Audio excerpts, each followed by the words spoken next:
Hey there, happy Wednesday. It is Steph. We are continuing our conversation about all things HR. And my tip for you this week is to make sure that your employee files are up to snuff.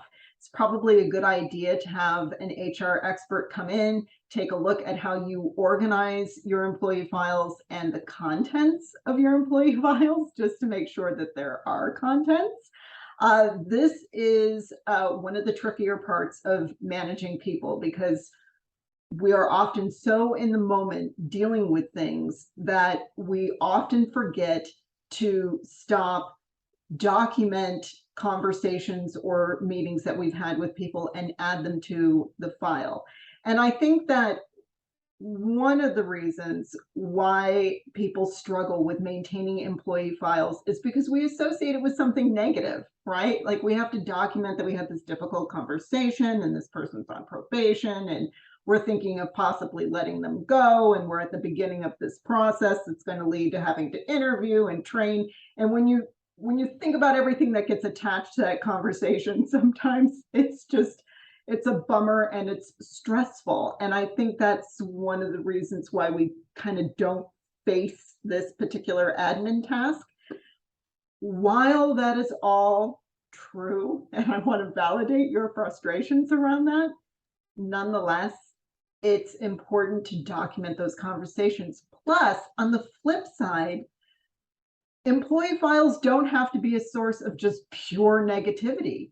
Our memories get short and sometimes they get a little lopsided toward the negative. And so one of the things I encourage you to do with your employee files is to document the positive. If an employee really went above and beyond, if they're not a salesperson, but they still brought some business to the company just because they love working with you and they talk to people about the business, if they're a great team player, if clients love them, they're just that rock solid source of stability in your business, document that. Because after a whole year goes by, or even 6 months, whether you do annual evaluations or semi-annual evaluations, again, our memories are short. And the brain literally is wired to be biased toward the negative. It's a survival thing than it is toward the positive. And so I encourage you to use it more as an accurate day-to-day record keeping. Not that you have to put stuff in there every day, like don't freak out on me, but mix some of the good in with the challenging so that you have a more realistic and complete picture of what it is like to have this person on your team and not just have the annoyances and the irritabilities foremost in your mind.